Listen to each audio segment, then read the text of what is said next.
आप सभी को प्रणाम। आज का हमारा जो टॉपिक है वो यूरिक एसिड को लेकर है।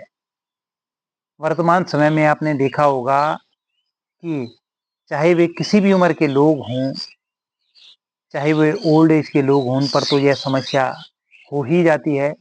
लेकिन मिड एज के लोगों पर, महिलाओं पर भी यह समस्या आजकल आम होने लगी है। आजकल यह बीमारी आम होने लगी है। तो पहले हम यह समझ लें कि यूरिक एसिड होता क्या है। दरअसल यूरिक एसिड प्यूरिन शरीर में एक जो उत्पाद होता है, प्यूरिन जो शरीर स्वयं बनाता है, प्यूरिन उसकी अधिकता से यूरिक एसिड बनने लगता है। यूरिक एसिड एक ऐसी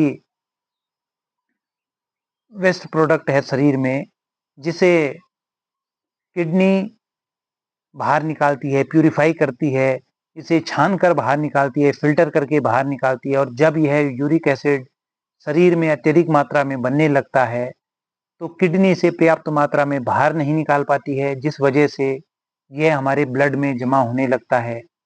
जब यह लगातार हमारे ब्लड में जमा होने लगता है यूरिक एसिड, तो इस अवस्था में इसे हाइपर यूरिसीमिया कहते हैं।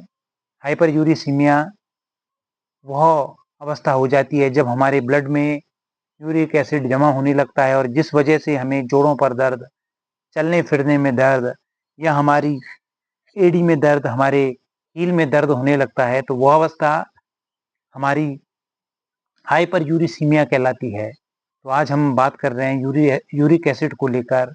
और जब यह यूरिक एसिड लगातार शरीर पर अत्यधिक मात्रा में बनने लगता है तो हमें जोड़ों में दर्द होने लगता है, चलने फिरने में भी कठिनाई होती है, जो पहले भी हमने बात की है।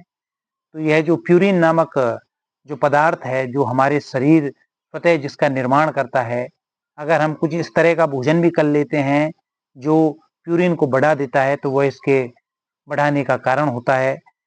और इसमें मुख्य कारण होते हैं कि अगर हम लगातार रेड मीट होता है, अगर हम उसका सेवन अत्यधिक कर रहे हैं, अगर हम समुद्री मछली का सेवन कर रहे हैं, या अगर हम बहुत अधिक शराब का सेवन कर रहे हैं, बियर इसमें बहुत घातक होती है कि अगर हम लगातार बियर का सेवन कर रहे हैं, ड्रिंक अगर बियर हम ज़्यादा पी रहे हैं, तो बियर भी यूरिक एसिड को बढ़ाने का काम करती है। अगर हमें शुगर है तो उस अवस्था में भी हमारी यूरिक एसिड बढ़ जाती है।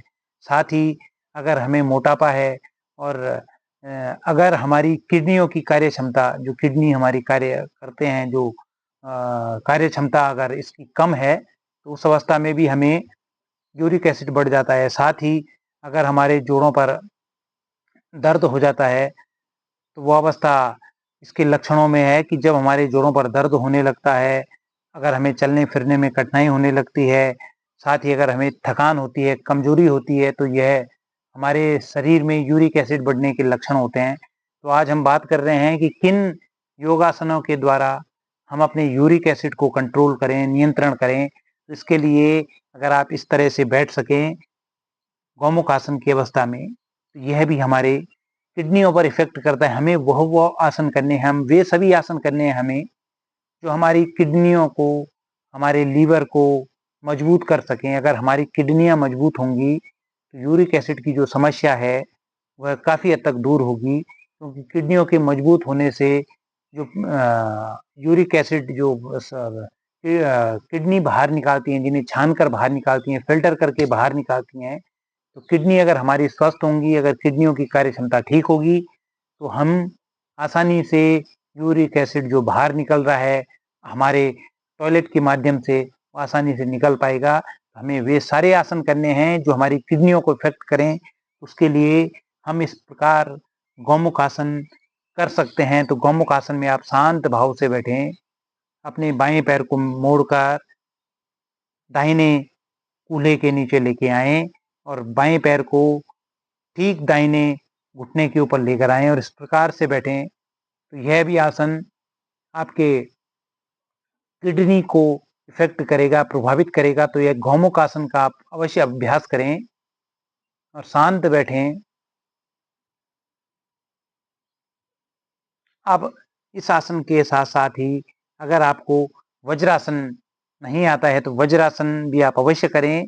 वज्रासन आपको किस प्रकार करना है, पहले वीडियो में भी आपको बताया था कि दोनों पैरों को आप बेंड करेंगे और बेंड करते हुए दोनों घुटनों को इस प्रकार से बेंड करें और अपनी हील के बल, अपनी एड़ियों के बल आप बैठ जाएं। तो यह वज्रासन भी आपके डाइजेशन को, आपके पाचन तंत्र को मजबूत करता है।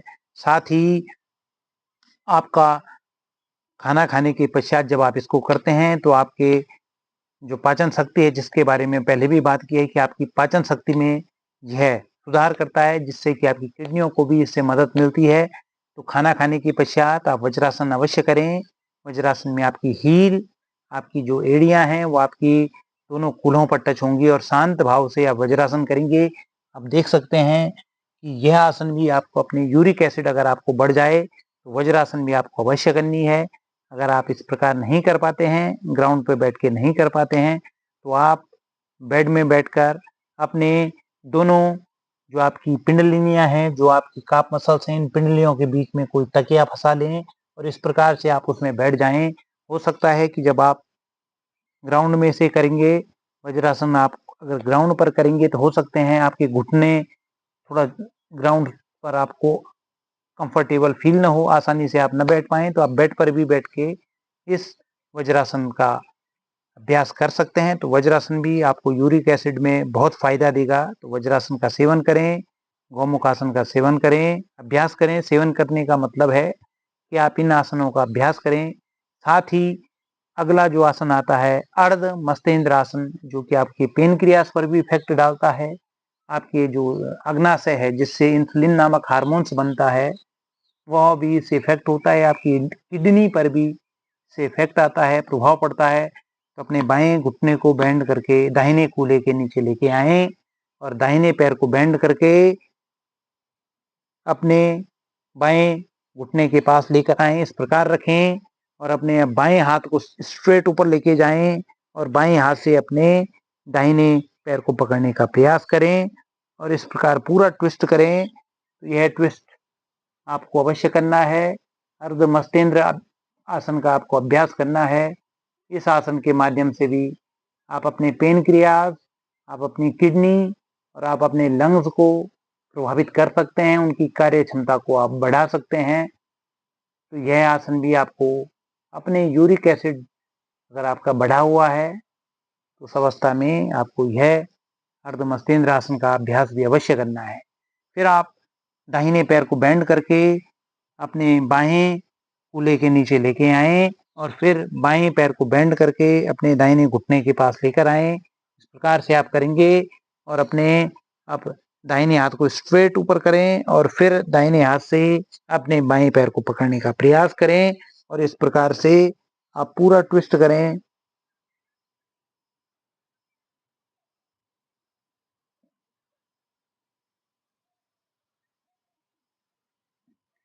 तो यह जो अर्ध मस्तेंद्र आसन था, ये आपकी लीवर और किडनी और पेनक्रियास पर डायरेक्ट इफेक्ट डालता है।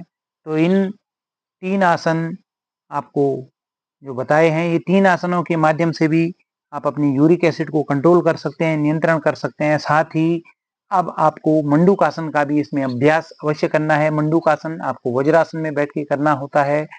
मंडूक आसन के द्वारा आपकी पाचन शक्ति मजबूत होती है। साथ ही आपका जो ब्लड सर्कुलेशन है वो भी स्थायी होता है, वो परमानेंट मजबूत होता है। तो मंडूक आसन को आपको वज्रासन में बैठ के करना होता है। वज्रासन में बैठिएगा और दोनों हाथों को, जो आपके थंब हैं, उनको आप अपने नेवल के आसपास लेकर आए। इस प्रकार से अपने थंब को अपने नेवल के आसपास लेकर आए। इस प्रकार से आप अपने थंब को आसपास लेकर आए, श्वास लें और एक्सेल के साथ, प्रश्वास के साथ धीरे धीरे नीचे की ओर आए और अपने फोरहेड को ग्राउंड पे टच करें। अपनी कोहनियों को भी इस प्रकार से ऊपर की ओर न रखें, बिल्कुल फ्री छोड़िएगा ग्राउंड की तरफ।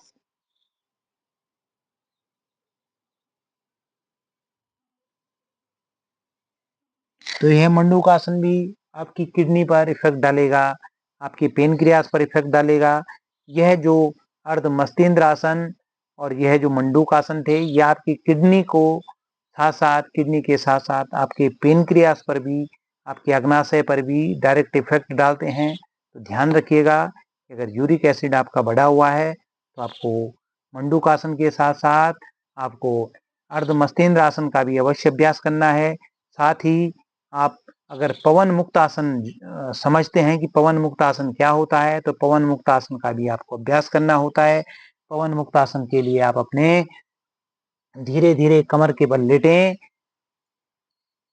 कमर के बल लेटने के पश्चात धीरे धीरे अपने बाएं पैर को बेंड करें और बाएं पैर को बेंड करते हुए अपनी सोल को अंदर की तरफ रखें और धीरे धीरे बाईं जो थाइज है उसको अपनी चेस्ट पर लगाने का प्रयास करें। दोनों हाथों से इस प्रकार पकड़ें और श्वास लेते हुए अपनी गर्दन को उठाएं और अपनी चिन को बाईं घुटने पर लगाने का प्रयास करें। तो यह पवन मुक्त का अभ्यास भी आपको अपने यूरिक एसिड में करना है। पवन मुक्त नाम से ही जैसे स्पष्ट है कि आसन गैस, कब्ज, एसिडिटी के लिए बहुत बेहतर आसन होता है, बहुत अच्छा आसन माना जाता है। तो अगर आपको गैस है, कब्ज है, एसिडिटी है तो इस आसन का भी अभ्यास आप कर सकते हैं। साथ ही यूरिक एसिड में भी यह आसन रामबाण होता है। तो जब आपको यूरिक एसिड बढ़ा हुआ है तो उस समय भी आपको यह आसन का अभ्यास करना होता है। तो इन आसनों का अभ्यास आप अपने यूरिक एसिड के साथ साथ गैस, अपच, एसिडिटी में कर सकते हैं। तो धीरे धीरे इन सभी आसनों को आप करेंगे। और अभी आपने एक पैर से पवन मुक्त आसन किया, आप दोनों पैरों को बेंड करके अपनी चेस्ट पर लगाएं। अपने सोल को, अपनी जो आपका जो तलवा है, पैर का तलवा, उसको अपनी ओर खींच के रखें। श्वास लेते हुए अपने चिन को अपने घुटनों पर लगाने का प्रयास करें और इस प्रकार से आप होल्ड करें। जितना आप आसनों को होल्ड करेंगे उतने आपके शरीर के अंगों पर इफेक्ट पड़ेगा, प्रभाव पड़ेगा। तो यह सारे आसन आपको अपने यूरिक एसिड अगर आपका बढ़ा हुआ है तो आप इन सभी आसनों का अभ्यास करें। और साथ ही आज का यह जो वीडियो था, ये वीडियो आपको आशा है आपको पसंद आया होगा। आपके सगे संबंधी, आपके जो जान पहचान के जितने भी लोग हैं जिनका भी यूरिक एसिड बढ़ा हुआ है उनके साथ ये वीडियो शेयर करें। हमारे साथ लगातार यूं ही बने रहिए। धन्यवाद और प्रणाम।